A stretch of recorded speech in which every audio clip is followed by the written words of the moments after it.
Bom dia! Finalizando o nosso capítulo de conjuntos, estudaremos agora a união e interseção de intervalos reais para concluir o capítulo.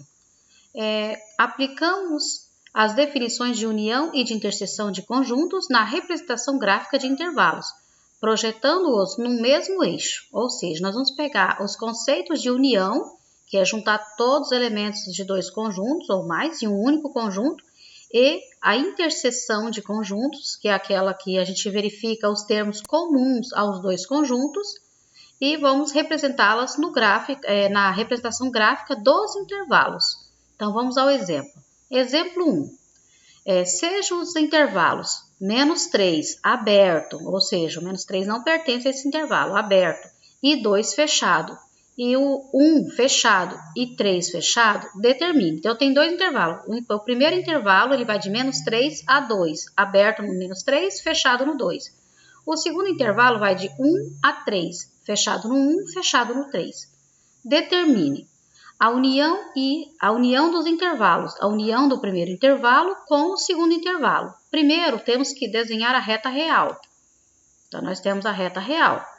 A reta real, ela tem no centro, ponto zero, à frente os números positivos, voltando os números negativos, infinitamente. Depois eu vou pegar o primeiro intervalo, menos 3 e 2. Menos 3 e 2, desenhamos a reta. Ele é aberto no menos 3, fechado no 2.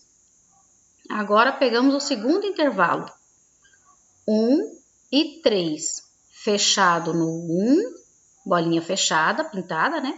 E fechado no 3, ó, bolinha sólida, fechada. Verificamos que a união é a junção dos dois conjuntos, ou seja, os extremos, é o primeiro e o último.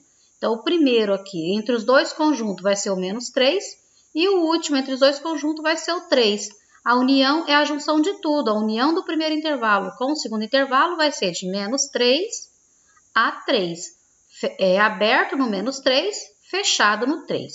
União de intervalos, interseção de intervalos, nós vamos somente representar na reta real, né? Representar eles na reta real e representar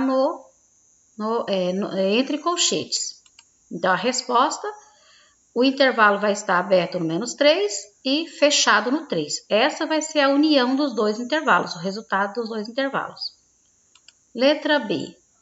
A interseção dos intervalos. Então, eu tenho de menos 3 a 2, fechado, aberto menos 3, fechado no 2. Interseção de 1 a 3, fechado no 1 e fechado no 3. Primeiro, desenhamos a reta real. Depois, pegamos o intervalo de menos 3 a 2, aberto no menos 3, fechado no 2. Depois, pegamos o intervalo de 1 a 3, fechado no 1, fechado no 3. De 1 a 3, bolinha fechada nos dois, ó. E, por fim, verificamos a interseção. A interseção é os termos comuns aos dois, aonde eles passam um sobre o outro, ó. Então, onde eles estão sobrepostos um sobre o outro, entre 1 e 3, quem está no meio?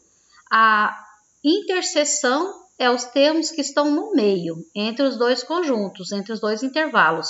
Então, a interseção vai ser de 1 a 2. Essa vai ser a nossa interseção, de 1 a 2.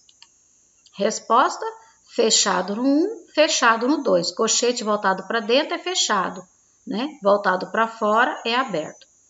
Então, só para a gente concluir, quando fala-se união, eu vou pegar o primeiro e o último entre os dois intervalos.